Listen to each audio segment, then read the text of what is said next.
Hey guys, and we are back for the finals in round 3 versus Kenny the Dragon. I don't actually know who that is, but I like that username. And we're going to play first and keep this fantastic opener. 24 minutes left on these uploads for you guys. Uploading the videos. Get there. Yeah, let's see what happens. Yeah, so it was a very long, last game. As you see, this ended at like 222 and I ended at like 145 or whatever. So I've been waiting for a while for this match, so maybe he's playing a control deck and we can just sneak under him and get there. Sorry, you guys probably don't care that I play all my Magic at like 2 a.m., but hey, it's what goes down. Alright, so we would still like to draw a land at some point, but we can probably win this game on 2 or 3, so that's not as much of an issue. An Omen Speaker. Classic.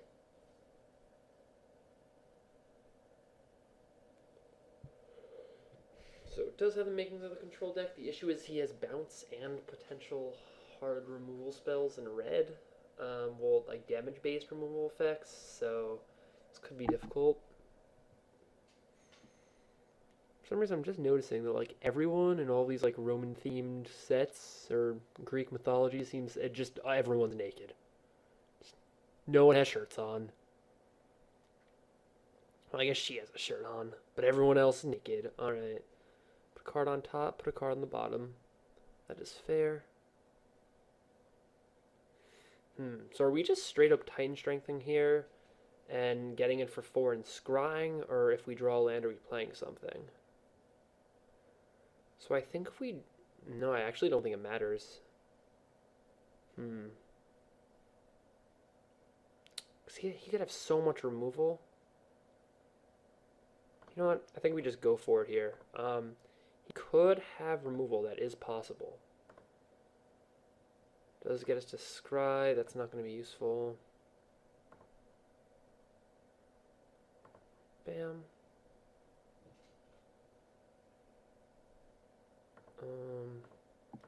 Then we're going to follow the hammer that. That gets us immediately out of a Magma Jet range, which is super important. Alright, so 3 colors. What is this? A Voyaging Satyr. Suppose that is acceptable. Because of the Heroic trigger we play it? Yeah, definitely because of Heroic we play it, Keeping Up God's Willing.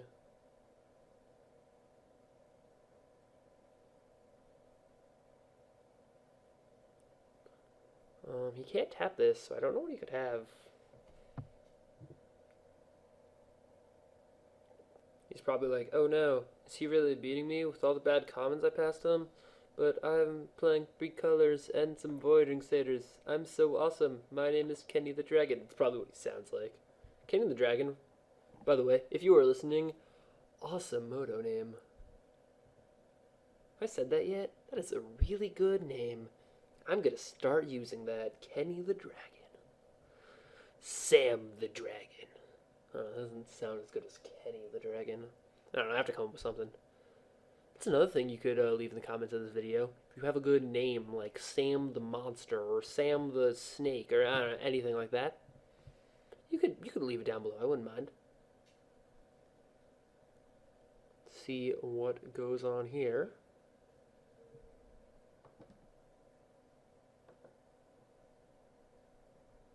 So he could be like double queuing in the standard daily. That may make sense, but 4 minutes for 4 turns is a lot of time. I don't know, double queuers really annoy me. There's no way it's taking him this long just to like tap lands and make his plays, so that may be it. I'm not sure, that could be why the last game took so long. We shall see. Alright, and he plays a Polis Crush. Totally fine with that. Yeah, looks like we play Skull Cleaver and Bash. Seems to be the game plan. Yes, I believe we still want to get in with a skirmisher as well.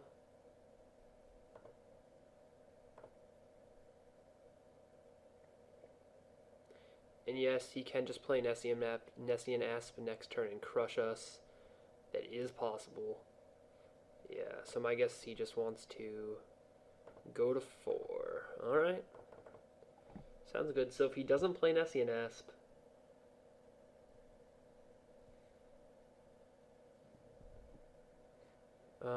that is not an issue. Because he's planning on making it inspired somehow.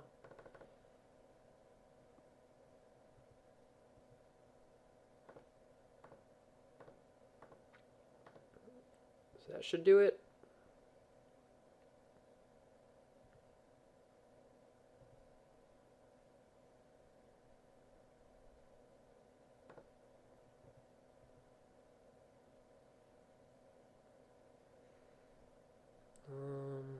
No, I don't think there's anything he could do here. Oh, he could have that vortex thing, right? Isn't that 1 mana?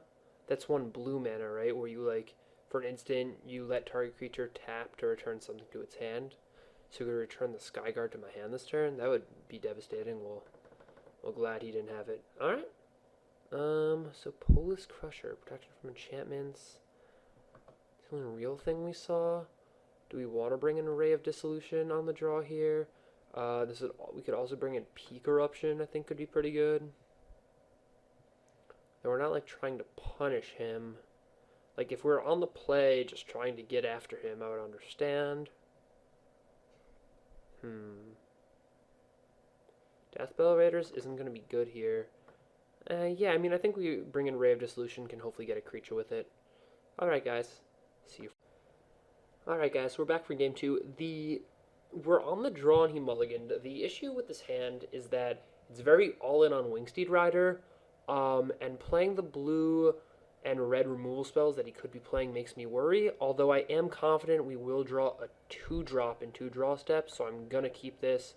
And he's already mulliganed, which lowers his chances of just being able to kill our thing. And we didn't see any removal last game, which would have been the game to play it, as we were completely all in there.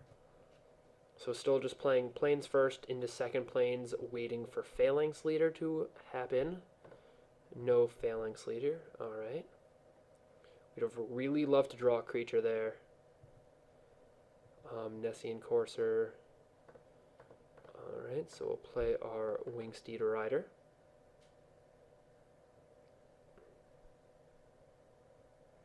Aqueous form. So that's not actually going to be as good as he thinks it is.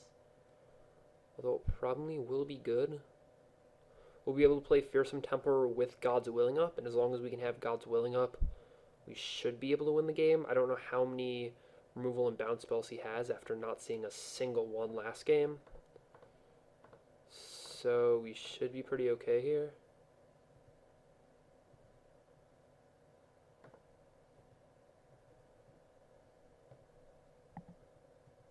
Alright.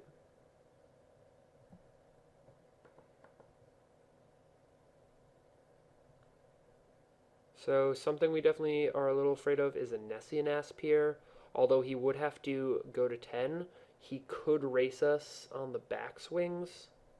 Although I suppose we could play a Minotaur Skullcleaver, attack, have Rise open if he blocks, and that would be able. Then we'd be able to race him back the other way. I am rather worried about that. I don't know. Once again, we didn't see it last game, although that doesn't mean we can't see it this game. However, we did see that. It does make 2/2 Drakes. So I think we're playing the Skullcleaver and just hitting with everything.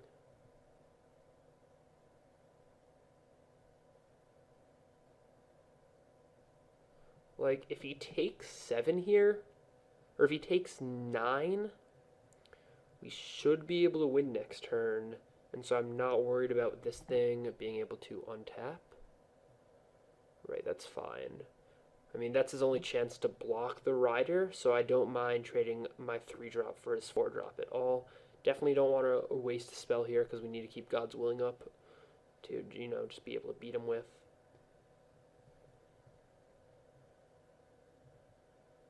It's exactly what I want to see, because now with just the Nessian Corpse where he can't race us, and all the mana he's putting into playing threats is mana that he's not putting into somehow dealing with our Wingsteed Rider, which is currently on a 2-turn clock.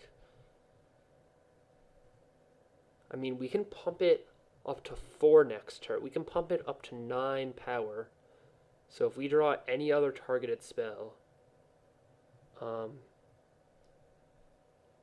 yeah, if we draw a 2-mana targeting spell, which is most of our targeting spells, we should be able to get there. And an Ordeal would mean that we get there as well. Yeah. So Ordeal would mean that we can get there with like just 2 things. So anything that pumps 2 toughness, like a Titan Strength especially, would mean that we can just get there straight up, keep God's Willing up, and we don't have to burn it. Because I'd rather not, because if he can always like have something in response, and then we just get super blown out, and yeah, that's, I mean, then we could very possibly lose the race. So he scries, puts it on the top. Little does he know, he may not be able to actually play that at all.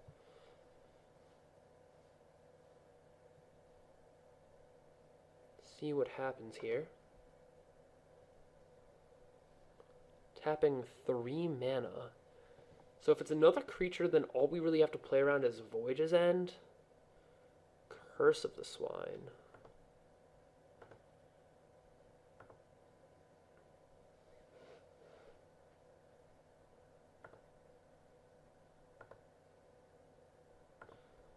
Protection from blue. Ooh, fall the hammer on top. That means we can just straight up go for it next turn, I believe. Yeah, especially since it seems as though he already wasted his removal spell, and if he had Voyage's End, he would have used it there. So we can just go for it.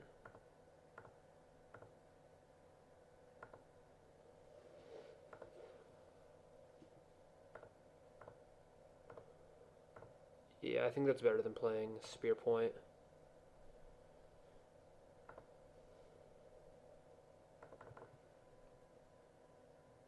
And there we go, guys. So, another 3-0 with a sweet deck. Hope you guys enjoyed it. Once again, all comments, questions, concerns, please leave down below. I'm happy to read them and respond to them to the best of my ability. Any ideas for decks I should play, formats I should play? I think I'm going to be on Born of the Gods Limited for a while, as it's brand new on Magic Online. You can see these release queues going up. So yeah, I mean, I think that's what I'm going to be doing for a while, but please let me know all types of stuff, especially Standard. I think I have a few Standard events in March I'm going to be going to. The Modern GP in Richmond I'm looking at, so all of that information is definitely helpful to me. You should find links linking all these videos together in the comments or in the info below somehow. As always, go check out thegridgames.com, or I think it's thegridgames.net, their Facebook page, all that. Fantastic shop in Manchester, Connecticut. And this is Sam signing off.